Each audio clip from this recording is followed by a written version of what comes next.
There we go. All right, let's get going. Hello, everybody. My name's Mike Kangas, and I'm a real estate agent in Minnesota with United Country Real Estate. And I specifically work in the rural real estate and land, specifically hunting land. And we're making another video, Alex Wright and I. So I'll just pass it over to you, Alex, and you can just introduce yourself quickly, and we're going to just kind of interview Alex and kind of his journey into real estate and the Bozeman market. Sure. Yeah. My name is Alex Wright, as Mike said. I am a realtor with Keller Williams here in Bozeman, Montana. I guess a little bit about my background. I didn't start off in real estate like most people, it seems. I got my degree, Bachelor's of Science in Kinesiology, with the thought that I wanted to be in strength and conditioning. I ended up working in the corporate world and did 8 years there with a company that was contracted through Google to provide different health services. During that time is when I kind of got my interest into real estate, more specifically sort of investment. I had kind of a fascination with having sort of equity and then having sort of passive income with rental properties. So I started kind of digging into that, and my passion for real estate started growing from there. When I moved to Bozeman, Montana, it was kind of my opportunity to take that passion and turn it into a career. And that's where we are now. That's awesome.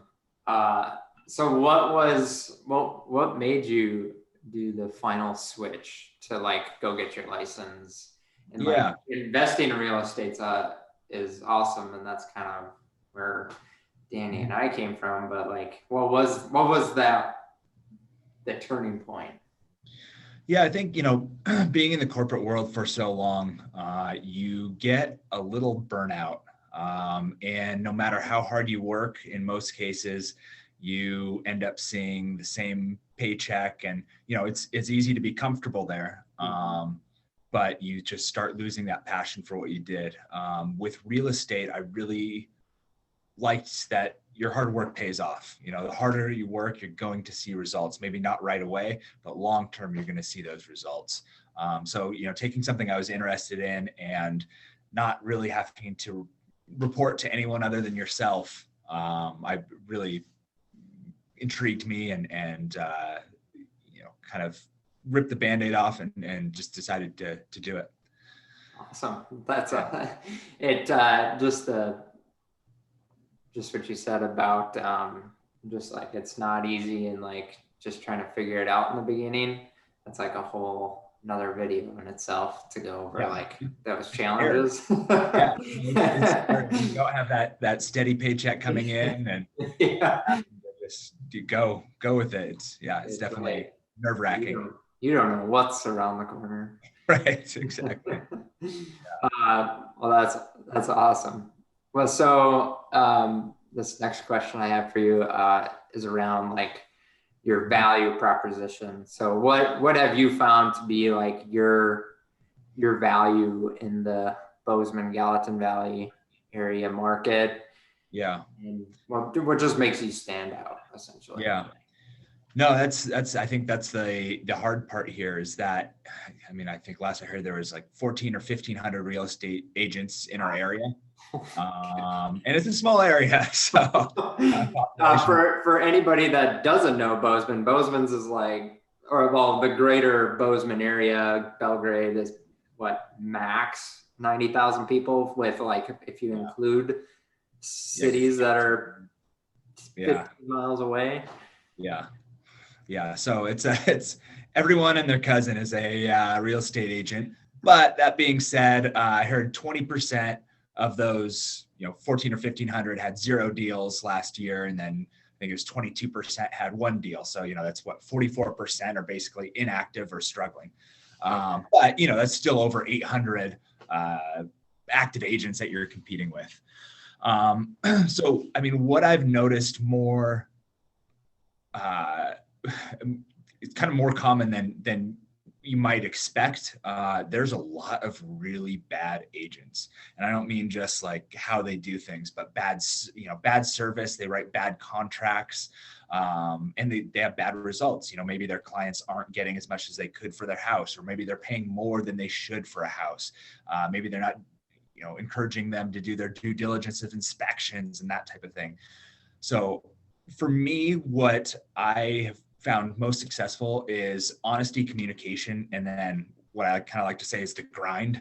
A lot of people aren't willing to grind. So, that can be anything from going door to door to try to find you the right house in the neighborhood you want, seeing who wants to sell. It could be comprehensive advertising if you're listing, professional photography, drone footage or video, procuring staging if that's something you want.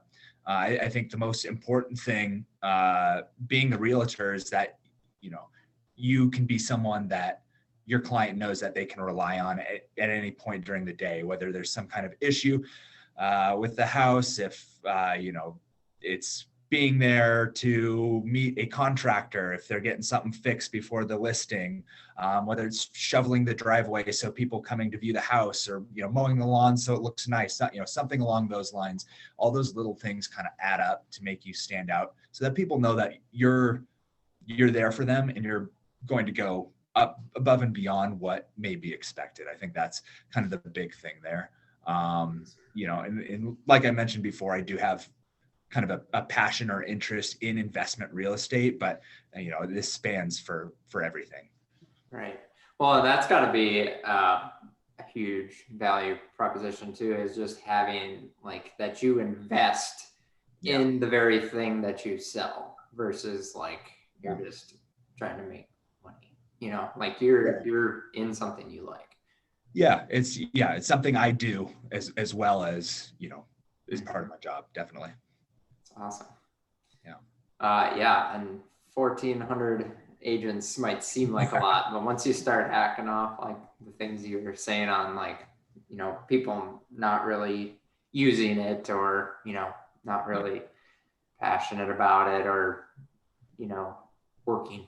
It's crazy. I mean, with certain homes, and I mean, it's different, but you'll see photography of homes and they haven't cleaned up. It's no good lighting. It doesn't look professional at all. It's done on their cell phone, and it's, bad cell phone pictures. I mean, there's definitely good ones, but hiring that professional, but it's amazing. Or they'll put in the description, nice home, great view. And you're like, okay, great. What else can you say about the home? So there's a lot of people that just want to put the listing out and not put any work in. So it's disappointing to see, but it's great for the people that are willing to put the work in. Yeah, exactly. Yeah. After all, this is like one of the largest purchases people have in their lifetime. So this is a big deal. Yeah. So awesome. So buyers getting into the market and ready to buy their first house, what would you advise them, or like prepare them to what to expect in terms of getting ready to buy? Yeah. So, I've been kind of, I look month per month on, or more frequent than that, on what the market's doing, how many listings, are we seeing an influx in listings? No, is the answer. And so what we're seeing is a pretty competitive market. So just kind of give you a scope of that. Since, October, I believe it was, we saw an average of 75 new listings a month. So that's averaging 2.5 listings a day in Bozeman. That's nothing. That is no listings. That's no listings. Yeah, there's a lot of people wanting to come in. So the months of inventory is hovering around 1. So to give you an idea, some people might not know what kind of month of inventory kind of means. So I guess the best way to kind of put it, months of inventory is a measure of how fast all the existing homes on the market would last, assuming that no other listings are added. So at the rate at which homes sell is a constant based on the average of the sales of the last 12 months. So for example, say there are 100 homes on the market at the end of the month. Based on 12 months of sales, for ease of math, we'll just say they're average of 20 homes sold every month. You just take that 100 homes and divide it by 20. So if you're having 100 divided by 20 equals 5 months of inventory, we have 1 month of inventory. So it's really, really low. Yeah, people coming in are, it's competitive, as it always is, but more than ever now, cash is king, because people can offer significantly over asking to get an advantage on some of these listings. We're seeing a lot of different things in offers. So escalations where after a certain point in time, they'll release such amount of money, of that earnest money to hold on to, just different things to incentivize that seller to choose them. So cash is king. That doesn't mean that they always get everything, but you have to be prepared to act very quickly, like within the day of listing, and be ready with your pre-approval and all your finances in order and everything like that, which it's stressful, and you have to be prepared to have a handful of homes that you don't get. But we do have some new developments coming up. To kind of give you an idea, I mean, I think I wrote them down here. October, average days on market of some of these homes, 6 days. November was 8 days. December, 5 days. January, 3 days. February, it's early in the month, but still 3 days is the average days median days on the market for residential. So I mean, things are just flying. It's pretty interesting. Yeah, but you can be prepared for a single family home. You're in Bozeman, you're looking probably closer to the $500,000, $600,000 range right now in Bozeman. So it's it's a large increase for sure. It is, but a highly sought after area too, that people are starting to discover, which is maybe good and bad. Right. Oh, it's filling up fast. Yeah. It's, developments are coming. I think we're going to see a lot more developments come out towards Manhattan and Three Forks and even Livingston, even though that pass is kind of a deterrent for people to move in that direction. But we're seeing a lot of spread go out kind of west. Gotcha. Awesome.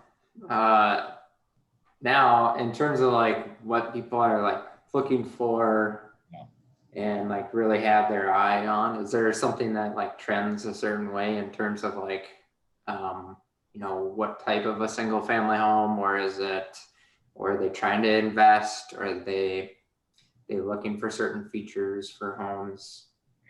Single family homes have been the really sought after one. I mean, kind of the neighborhoods are the ones that have been popular for a while, but especially because of Meadowlark Elementary, which is right nearby, pretty sought after area, Flanders Mill, Valley West. Style wise, less picky. People are just trying to get their kids into where those schools are, but modern farmhouse, open floor plans, single level has been kind of the go here. There are a few other developments that have been popular. Gallatin Heights, which is for us is near Four Corners, that has been pretty popular. It's larger homes. Usually they have some sort of additional dwelling unit over the garage, and they're on an acre of land generally. So you get a little land, it's a little more spread out, and a larger house. A bit further outside town. There are some new developments coming out. They've so far been pretty popular. We'll wait and see how it all pans out, but I think it's going to be another highly sought out area as those start to grow and develop more. Okay. Yeah, so there's like must be like a couple things happening there in terms of the market where like there's technically actually not enough homes in general. People aren't like selling and leaving. They're not really selling and upgrading. They're literally holding on to the value that's increasing, or trying to get into that and getting their first single family, or just getting a house. Yeah. Right now it's been, I mean, even some of those lower end condos and stuff like that have been in the 300 range. We had a condo listed at our office, and they had 26 offers on it, and a line going around the block for people waiting to see it. So it's pretty crazy. Not just a single, I'd say, everyone wants a single family home, but right now people are just trying to get in. Interesting. Yeah. Oh, that's a fun environment. Yeah, it can be. Yeah, absolutely. So what has been something that you've learned about real estate in general, or through the transaction process, or something about clients that you just never expected before you got into real estate? Yeah, I think, I guess before becoming a realtor, I had a shallow understanding of contracts and what went into them. I think what I learned the most and continue to learn is, I guess, the complexity of contracts and all the clauses, escalations, amendments, addendums, all those that can take place in them, and all the sort of subtleties that go into them with wording and making sure you check this box and not this one, and all those different things. It's not something that you learn once and you're set. It's a constantly evolving process that you're always refining. Like I said, with the wording or addendums, all kinds of stuff you can refine there. And if you don't stay on top of it, you can find yourself in hot water. You always hear those horror stories of people that didn't word something right, or and cost them tens of thousands of dollars in something they didn't want to do. So, that, I guess, that speaks to having a good agent that can write a solid contract, so you don't have to worry about that. Right. Yeah, and there's just so many different ways things can be written. Yeah. I think that was what surprised me, is like, in my head, I always thought it's like, kind of a cut and dry type of thing, but it's like not at all. It's not at all. Yeah. No, not at all. Yeah. And every property is different, and every transaction is different. So every contract is different. Yeah, exactly. Awesome. All right. So what have you enjoyed about being a real estate agent? Yeah, it's a hard one. What has been like the most rewarding part of it? Yeah, I think there's a lot of things that I enjoy about it. On a personal level, it's doing something that I have an interest in, which is obviously real estate. But I think that's a big thing, that you have interest in what you're doing. It's not a job, but it's something you like being involved with, or not just a job. I think the satisfaction of getting a deal done for someone is huge. It's not, it's one of, if not the biggest transaction, like you said, in someone's life. So being able to help them navigate that and see them happy at the end is pretty great. The dynamic nature of it, kind of like what we touched on. It's always different. Every transaction is different. Every day is different. Every deal is different. It keeps it exciting, keeps it fun. Great. So this is kind of the last question as we wrap up here. But what are some of the top reasons to be living in Bozeman, Montana? Yeah, I mean, it's got to be the outdoor activities, right? I mean, it's ski, hunt, fish, pike, backpack, boat, float, whatever you want to do. It's got it here. Bozeman's more than that. It has great restaurants. I'd say arguably best in Montana. But boutiques and stores downtown, and the weather's great. I mean, right now it's 2 degrees, but it's sunny. And, I think it's average of 300 days of sun a year. Not many areas of Montana can boast that. It's just a great place, great energy, so many things to do. You're never bored. No, you're not. It's it's almost overwhelming how much activities. It is, yeah. Yeah, it's deciding what you're going to do today, and that's the hardest part because there's so much. It's amazing how many hardcore people are in Bozeman. It's just nuts. Yeah. Oh yeah, people live for it. It's great energy. Definitely. So if someone is looking to buy, sell, rent, they found a good agent right here in the Gallatin Valley. Alex, right? How do they find you? How do they learn more about you? Yeah, you can visit my website, which is Alex Wright, WRIGHT, realtor.com. You can email me, alex.wright@kw.com, or you can give me a call, 406-589-8238. Excellent. Yeah. Well, we're both going to be posting this video in a couple of different places, so we'll make sure to have all of that contact info and all that information out there for everybody. Nice. Thanks, Mike. There we go.